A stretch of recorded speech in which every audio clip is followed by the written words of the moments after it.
So, many flashlight manufacturers claim that their products are tactical, and I've always been of the impression that that's not quite the case. What they do is they design their product for the general market and then they claim it to be tactical so that they can sell to military and law enforcement.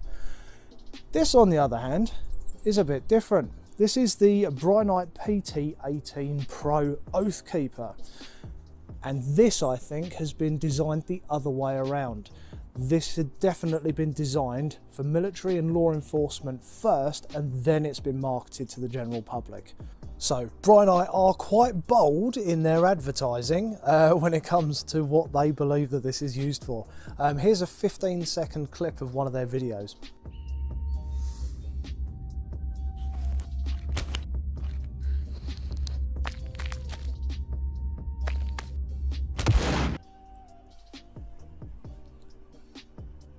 They just shoot an unarmed guy in the face. So yeah, as you can see, they make no attempt to hide the fact that this is for law enforcement and military use.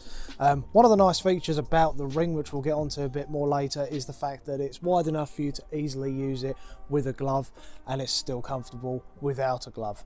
Now, I should use the opportunity to say that it does come with a very nice holster.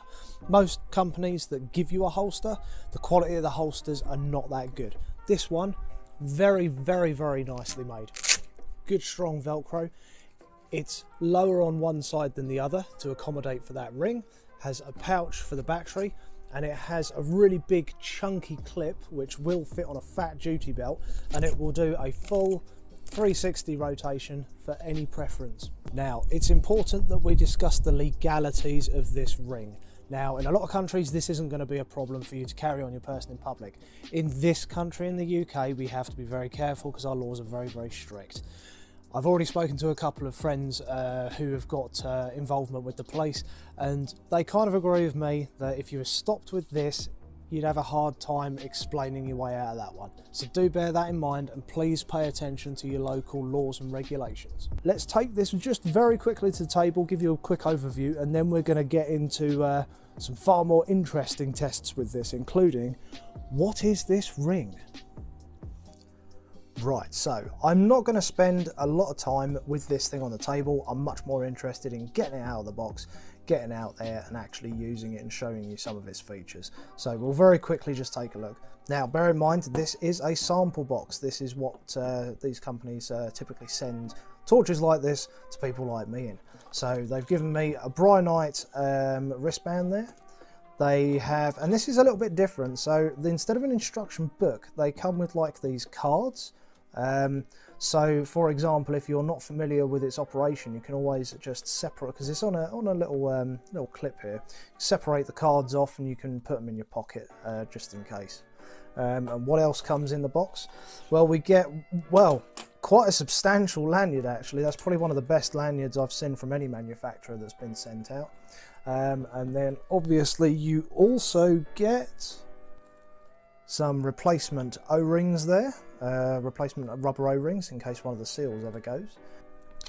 And I've been given a nice note from our contact over at Brinyte, so thank you very much for that. So yes, I want to keep this very short because I want to get outside and play with this thing, because this is really interesting, because this ring is not what you'd think it was for. So this is maximum output of 2000 lumens, so it is incredibly bright. Now it has two buttons on the back, both of which are, well, this the big chunky one, that's mechanical, and this one is an electronic, the little one there. That takes you straight to strobe, and that one takes you straight to turbo. But when it's on, if you then press the little button, it cycles through different brightnesses. So that's really cool. And it also has a side switch there, you can see. Now, is that actually on at the moment? It is. So at the moment you can see I need to charge that because it's gone orange. So it'll go red when it's really low and it'll be green when it's fully charged. So the operation of this side switch is slightly different from other manufacturers. If you just click it once, it will come on. But then if you click it again, it doesn't go off, it changes the brightness every time you click. To turn it off, you need to press and hold. Now, whilst it's off, if you press it 3 times quick, 1, 2, 3, you see it flashes a couple of times and now it's locked out. I don't know whether you can see, you might not be able to, but it glows a very, very faint green to tell you that it's locked out. And on the back here we have the magnetic charging port. Right, so one thing I forgot to mention when I was taking things out of the box is it does come with the charging lead, because this is rechargeable. Now, this is a magnetic charging system. There are a few other manufacturers on the market that make magnetic charging systems. Focus. And this one is better than most. In my eyes, this would rank the second best magnetic charging option of all the manufacturers I've ever reviewed. It is very, very sturdy, and it's got this really cool blue light in there as well, which literally just goes, there we go. Then it starts to charge, and your indicator here will tell you that it's charged, and that'll go green when it's finished. Now, this is a braided cable, so this should be a lot tougher than your normal cable, and maybe not as susceptible to stretching. But anyway, I'm going to leave this charging now. We're going to go outside, we're going to do some testing with this, and we'll really get into this ring and what that's for as well. So, as you can see, the PT18 Pro is designed to be weapons mounted. You can get the mount from Brinyte, and they also do a pressure pad option if you want. You simply unscrew the original tail cap, and then you screw on their pressure switch, and then you've got that handy. Now, personally, in a life or death situation, I would prefer a screw-on one, because I know it's not going anywhere. I know some of the magnetic systems that are on the market already are very good, and they're very, very strong magnets, but yeah, in a life or death situation, the last thing you want is that becoming disconnected. But the nice thing about this, in this configuration, is I've got nice, easy access to either on or off, momentary, and I can also go strobe. Now, you can loosen this up and rotate it so that the strobe button is closer if you want, rather than the turbo. But personally, for me, having that turbo there, that's ideal. But yeah, let's move on from rifle now, and we'll look at something else. Right, so on to the fun stuff with the PT18. Now, obviously, its most defining feature is this ring. Now, it's quite obvious at first glance that one of its purposes would be for striking. But that's not its primary use. And it was only when I was discussing this in a Facebook group that a guy by the name of Chris over in the EDC Banter Trade group on Facebook, he posted a picture of this with a pistol. And I thought it was very odd, so I did some investigating. And if you look up rings on torches online, you come back to the same thing over and over again, and that is, there is another company that does a universal ring for other flashlights, and its sole purpose is for the use with pistol. Striking, not so much, because you could strike with it, but theirs is like a polymer. May not break, but this is aluminium. You're not going to break that. Right, so now we have a training pistol. This is a BB gun before anyone goes off on one. Because I live in a free country, whenever I want to do actual pistol training, I have to go to places like Poland or Czechoslovakia. But you remember me saying that Brinyte installed this ring the wrong way round when they ship it to you. Well, the fact that it curls up and towards this button is very important. So that's what we're going to demonstrate now. So what is it for? So it's so that you can transition from this to this. Now, why is that useful? Right, so you might be thinking, what is the advantage of going from this to this? Now, you would think, and I would think, that if you're already shining your light and you need your sidearm, you're simply going to draw it, or you're going to do something like the old Harry's grip like this. Now, the disadvantages to those kind of things is that you don't have two hands on the weapon. So it's universally accepted that having two hands on the grip gives you a much more stable firing platform and more control. So let's demonstrate what this is. So the idea behind this is that I'm searching, oh no, bad guy, I'm transitioning, and then bang, the light comes on. So how is this working? So when you flip this round, it comes over, and that button meets your third finger, And then this is where the orientation of that spike comes in. You're using your thumb there to push, which turns the light on. So once you're in this position, you're only using your thumb and your index finger really, leaving these 3 fingers clear for you to then try and give a more stable shooting position with your pistol. Now, there are a few issues to this in my opinion. Now, first things first. So, if I'm using the torch and I've hit the button, so it's on all the time, let's just turn the brightness up on that so you can see. So, it's permanently on. I'm not using momentary. Bad guy. Oh, see the problem there? If you're in the dark and you've just whipped that round your face, that's now impaired my vision looking down there. Second issue with this, and it's all about developing muscle memory as well. If you were going to use this with a pistol, I would suggest that you train with it. Build up that muscle memory so that you hit it every time. The amount of times I've done this, I've made my finger swell up a bit. Perfect example. So I've just done that, and even with practice, it's not come on, and I've not got the right position. So that could be a real risk. So you need to train with it if you're going to use it for that purpose.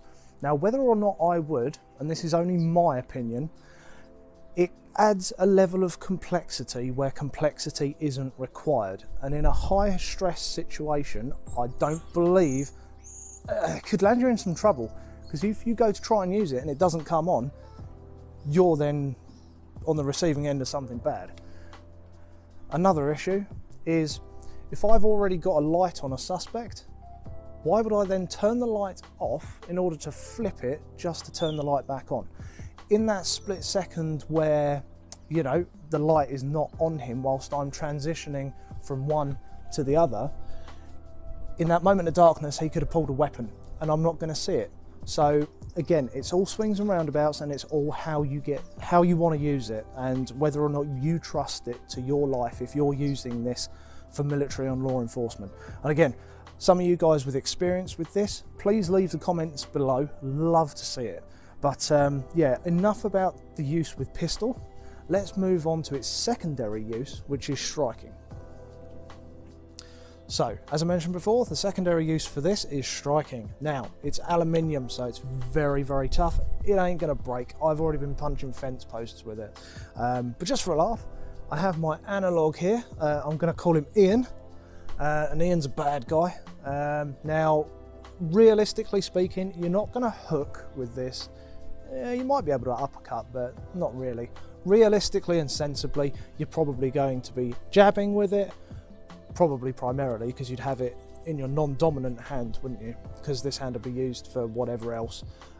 So yeah, probably just jabs or a cross. Now, obviously, a cross is far more powerful than a jab, and you're going to be more effective with this if you have any kind of boxing, martial arts, any kind of training at all, to be more effective with it. But someone untrained, yeah, you can just grab it and you can start laying into someone in a self-defense situation.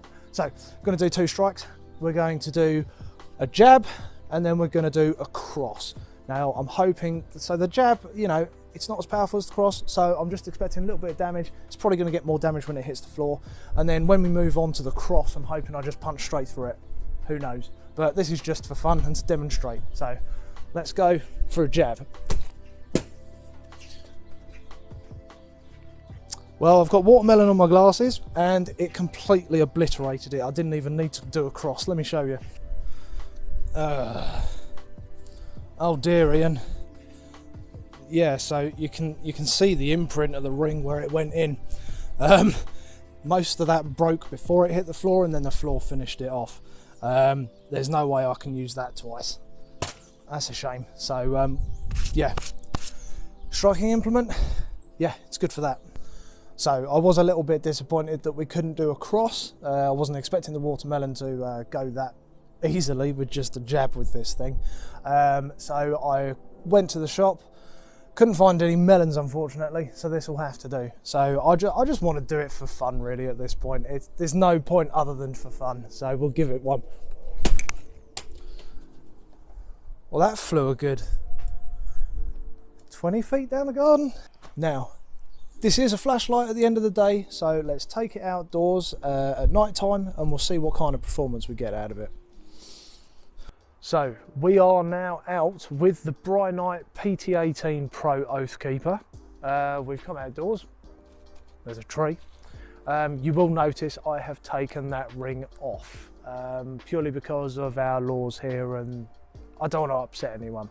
So let me turn you around and we'll go into the woods. We'll fire this up. I'll turn the lamp off and you can see basically the performance of this thing. Let's turn the Brinyte onto turbo. We're just going to go straight for the full 2000 lumens and we'll see how it does. That's nice. That's nice actually. Not as concentrated a beam as I thought it would be. It is definitely brighter in the middle than it is round the sides, but it's actually quite floody and throwy at the same time, which means that its overall range is going to be lower, but you get much more spill where you can actually see what's going on. So that is kind of nice, especially on a weapons light. I mean, if you're thinking about, you know, if you're rifle mounting this, do you really want something that's going to be throwing up to 300 meters? That's quite a shot to take. I mean, if we turn this all the way round, go down here, because I know roughly what the distance there is. It is a bit misty this evening, but that is further than the last flashlight that I reviewed. I'd say I can probably see, ooh, so that's going to be, what, about 100 and, maybe 130, 140 feet that I can see with the human eye, not necessarily on the camera. Although the camera's not far off actually, that is kind of what I can see. So yeah, that's really awesome. So let's take this out onto the open field and see how it does there. Right, so I've taken the Brinyte out into an open field. The distance I'm going to shine it at is 330 feet. I'll put that in meters on the screen. So what we're going to do, we're just going to whack it straight on turbo because it's an open area. You're not going to use it on the lower modes, but we will cycle through them so you can see the difference. So, oh yeah, that really does light up those trees at the back. That is pretty good. It's a little bit misty tonight, and now as I go round, that is getting further and further away exponentially because it is an open field, and you can see it just drops off there, but that may be the mist. The mist doesn't help tonight. It's not ideal, but it is what it is. But that is really good. Look at that. That's lighting up all the trees at the back too. That's pretty cool. So what we'll do, we'll stick at the 329 feet mark. We'll just cycle through those modes. So that's low, which obviously you can't see. Go up a little bit. Oh, see, even in the second mode, you can still kind of make out the trees there. That's pretty cool. Go up one more. And then up to the bright here. Oh, God, sorry, the mist is playing havoc with that. Let's try that way. Yeah, it's a little bit better. We'll cycle through again. So that's second highest, third highest, fourth highest, and then off again. So yeah, that's really good. Nice throw, especially for a weapons light. That's the kind of thing you want.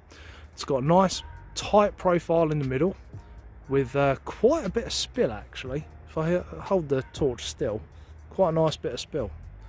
Awesome. So I thought that maybe the Brinyte wouldn't be particularly good for what we do in tunnels. Turns out I was actually wrong. So if I turn you kind of this direction, I've got the Brinyte here. There we go, look. That is actually pretty good. Down the tunnel, it's got more spill than I thought, so it does actually kind of work in a tunnel. That's pretty good actually. So yeah, you could potentially use it for this as well. So in conclusion, the Brinyte PT18 Pro Oathkeeper. This is a very nice torch, has a great strong powder coat finish. The build quality is excellent. It has been purposefully designed to be more tactical, unlike many others, and regardless of whether you're using this just as a handheld light, pistol light or rifle, I'm sure it will serve you well. So Thank you very much to Kitty over at Brinyte for sending this out to us. It's been great fun reviewing this. There are links in the description below if you'd like to check this out. Go ahead and check the link and just see what you think. And yeah, as always, thanks for watching, and we'll see you next time.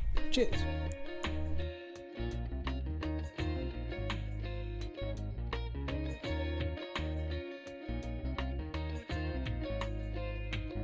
And then you need your sidearm, you're simply going to drop the mag.